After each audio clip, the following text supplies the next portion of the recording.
In news from Jammu and Kashmir now, the opposition People's Democratic Party has attacked the Omar Abdullah government over the alleged killing of civilians by security forces.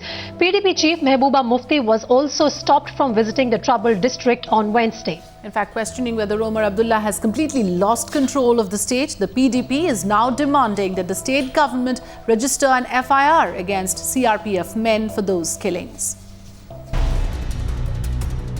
The situation is still the same in Jammu and Kashmir's Shopian district. The curfew in the district was relaxed for a few hours, only to be reimposed. In another instance, one person was killed allegedly in firing by security forces. As several protesters took to streets again, protesting the killing of 4 people on Saturday.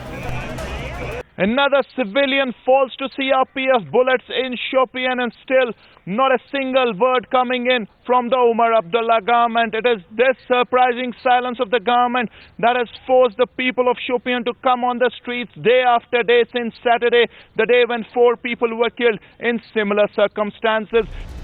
Even as the city is facing a new challenge with each passing day, a political blame game has begun. PDP chief Mehbooba Mufti has hit out at the Omar Abdullah government, especially after she was stopped from visiting Shopian on Wednesday. Unfortunately, I was stopped at Pulwama. I wasn't allowed to move forward, and I was really shocked to know that till now, even the FIR has not been registered on behalf of the families who have lost their dear ones. The attitude of the state government is, as usual, very careless, very indifferent, and that is adding, insult to the injury of the people there.